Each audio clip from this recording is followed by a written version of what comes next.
everybody, welcome back to my channel. If you're new here, welcome. If you're a returning subscriber, thank you so much for your love and support. It's greatly appreciated. If you're a new viewer, you should definitely subscribe to my channel down below. Definitely like this video and turn on your bell notifications so that way when I post a new video, you guys can get notified.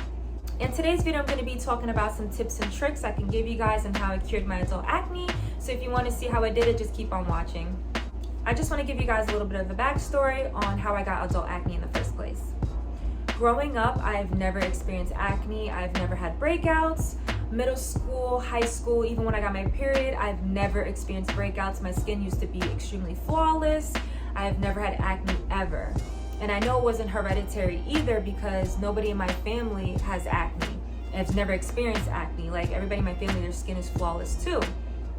So I thought it was kind of strange that I was getting acne, but you know, sometimes it happens when you get older. It happened around when I was like 25 years old. I had like 3 or 4 pimples on this side and like 2 or 3 on this side, and they were very small. I didn't really think anything of it. I tried to buy over-the-counter topical acne treatments like pimple cream and stuff like that, and I would put it on top of the acne to see if it could get rid of it. It went away, but then it would come right back. Or also it was a little red and inflamed, so I would put it on there and it would go down, but then it would get inflamed again. So I was like, you know what, I have insurance, I should just go to the dermatologist and see if they can give me some type of cream so that way it can go away overnight.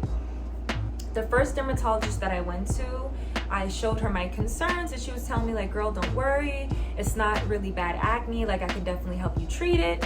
She told me that I would have to buy this program from her, this acne program from her. It was like almost $200, but I was eager to get rid of the acne, so I was like, fine, I'll buy it.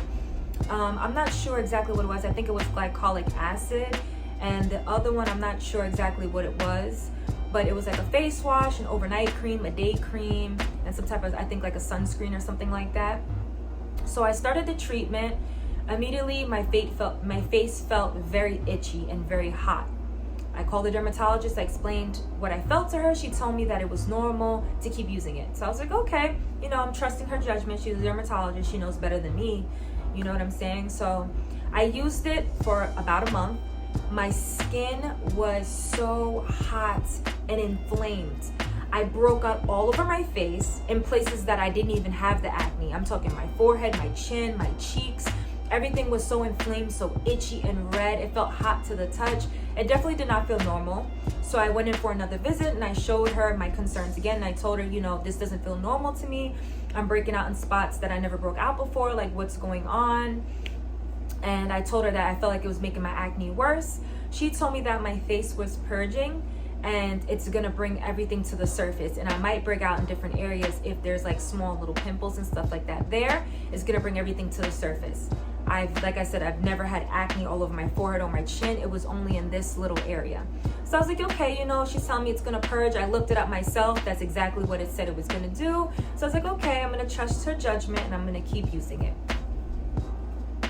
I should have stopped. I definitely should have stopped. I felt like I was allergic to the glycolic acid. My face was red and inflamed and it hurt so bad.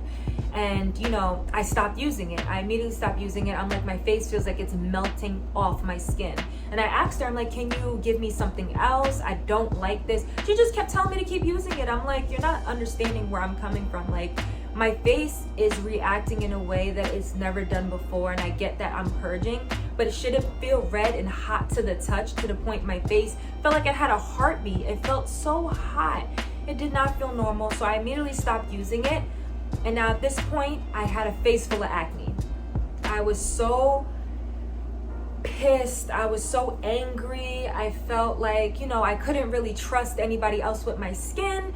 But I had to make another appointment with a different dermatologist because I'm like, you know what? I need to find someone else that's gonna help me cure this problem because it was not going away and it was looking crazy. You know, I went from having 3 bumps, 4 bumps to a face full of acne, and I was just like, this is crazy. So now I made an appointment with the second dermatologist.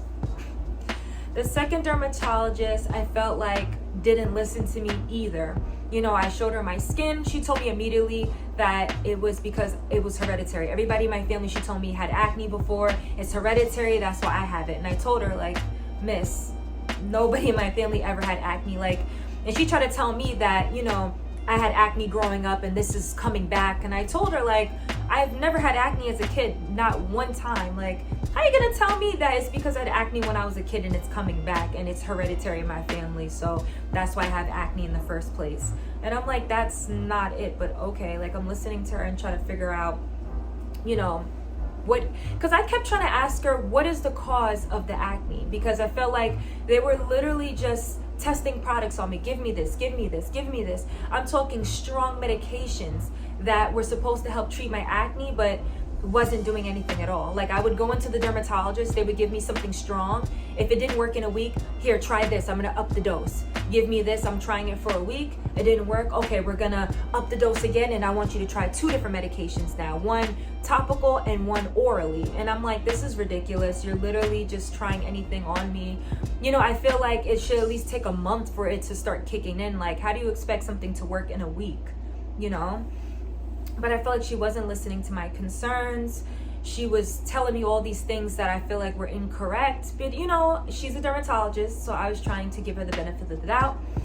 So I was taking an oral medication. It was very strong. I don't remember exactly what it was called. And then she was giving me, I think, clindamycin topically on my skin. It was burning. I did not like it at all.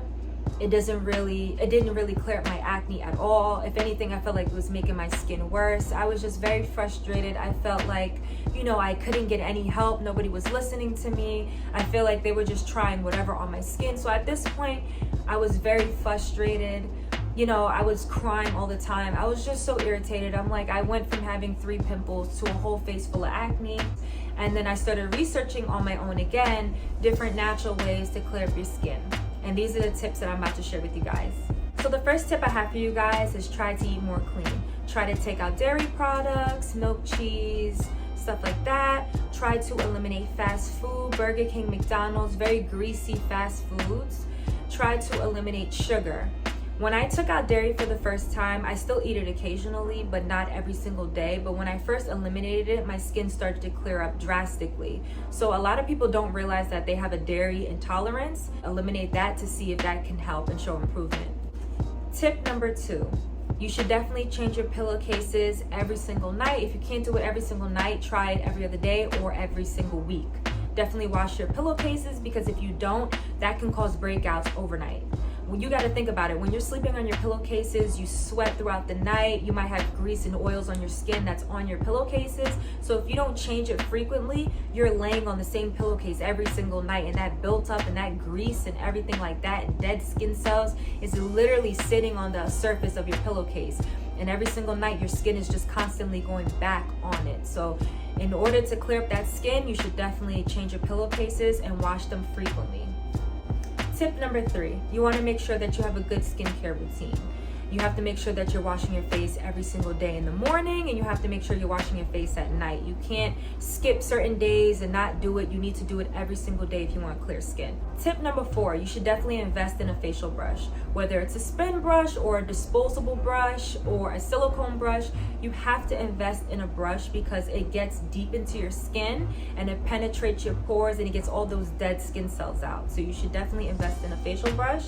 The brush that I have is this one. I got it at Ulta. I think it was like $8, maybe even cheaper than that. I don't remember exactly how much it was, but I like these brushes because they're disposable. So after I use them for like a month, I'll just toss it out and buy me a new one because it's very cheap. If you are gonna get a spin brush, you have to disinfect the head of the brush, or you just have to buy an attachment to it, so that way every so often you're gonna throw it out and get a new one. Tip number 5, you want to make sure that you're washing your makeup brushes more frequently. If you don't wash your makeup brushes and you're using it on your acne prone skin, you're going to transfer bacteria, dead skin cells, oil, and all these nasty different things back onto your skin every single time you apply your makeup, and that's a no-no. If you have a busy lifestyle and you can't wash your brushes every single week, in between those washes, you should definitely get something like this. It's a makeup brush cleaner. I got it from Sephora, and pretty much it comes with like a little silver container. You just pour the liquid into here, and it's a rinse-free formula. You just clean your makeup brushes. It dries super, super quick, and it disinfects your brushes so that way you're able to use them in between washes. Tip number 6, give your face a break from the makeup. If you're not going anywhere and you're not doing anything like that, don't wear the makeup. Let your skin just naturally breathe. Don't clog your pores with all the stuff on your face. Products that we're putting on our face every single day, they have a lot of chemicals in it. If you ever looked it up, there's a list of all those chemicals that are going on your face, and you got to think about it. You're wearing bronzer, blush, concealer, foundation, powder. All these things have different chemicals, and you're just packing it on top of your face. So you should just give your face a break from it and let your skin breathe. Also, don't sleep in your makeup. I know sometimes we go out, we have a good night, we drink a little bit, you're extremely tired. Do not go to sleep in your makeup. I don't care how drunk you are, I don't care how tired you are. You will get your behind in the bathroom, and you're gonna take that makeup off and you're gonna wash your skin, because we told ourselves we want clear skin, right? So these are the steps that we have to take. So I don't care if it's 3, 4 in the morning, you're gonna get in there and you're gonna wash your skin. Tip number 7, you wanna regularly change your facial towel. I personally don't like using towels on my face because I feel like it traps a lot of bacteria, so I like to use a fresh paper towel or even those cotton swabs. I'll wash my face and I'll just pat dry it all over my face, then discard it, and every single day I would just grab a new one, so that way it's very hygienic and very clean. Tip number 8, don't overly exfoliate your face and don't overly wash your face.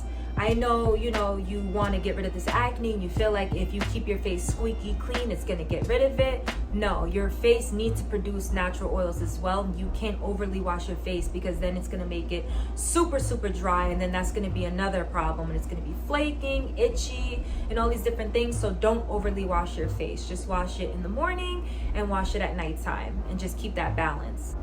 One of the things that I like to use when I have active acne and I want to exfoliate my face, because I feel like it just needs like a deep clean, and sometimes the facial brushes do hurt a little bit. What I like to use is Dermalogica. It's their daily microfoliant. This is how it looks.